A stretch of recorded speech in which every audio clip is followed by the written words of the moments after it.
রাজ্যে নতুন বিজেপি সরকার ক্ষমতায় আসার পর মহিলাদের জন্য সরকারি বাসে বিনামূল্যে যাতায়াতের ঘোষণা করেছে। এই সিদ্ধান্তকে ঘিরে সমাজের বিভিন্ন স্তরের মহিলাদের মধ্যে ইতিবাচক প্রতিক্রিয়া দেখা যাচ্ছে।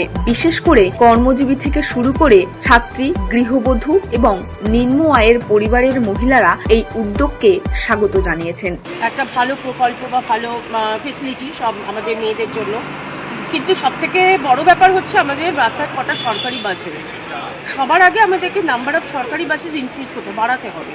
রাস্তায় আমাদের সরকারি বাসের সংখ্যা খুবই কম। অনেক মহিলার মতে প্রতিদিনের যাতায়াত খরচ পরিবারের মাসিক ব্যয়ের একটি গুরুত্বপূর্ণ অংশ। বাস ভাড়া মকুব হওয়ায় তাদের আর্থিক সাশ্রয় হবে এবং সেই অর্থ পরিবারের অন্যান্য প্রয়োজনীয় কাজে ব্যয় করা সম্ভব হবে বলে তারা মনে করেন। ফলে এই প্রকল্প সরাসরি তাদের অর্থনৈতিক স্বস্তি এনে দিয়েছে। এছাড়াও অনেকের মতে যাতায়াতের খরচ কমে গেলে দূরের শিক্ষা প্রতিষ্ঠানে পড়াশোনা করা ছাত্রছাত্রীরা উপকৃত হবে। একই সঙ্গে কর্মক্ষেত্রে যাতায়াতকারী নারীদের জন্য এটি একটি বড় সহায়তা হিসেবে বিবেচিত হচ্ছে।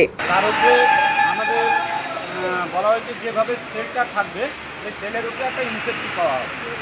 তবুও আগের থেকে আমাদের সেল নিয়ে দিয়েছে এবং মেয়েদের যে টিকিট দেওয়া হচ্ছে সেটা হচ্ছে ডকুমেন্টসের উপরে নির্ভর করে।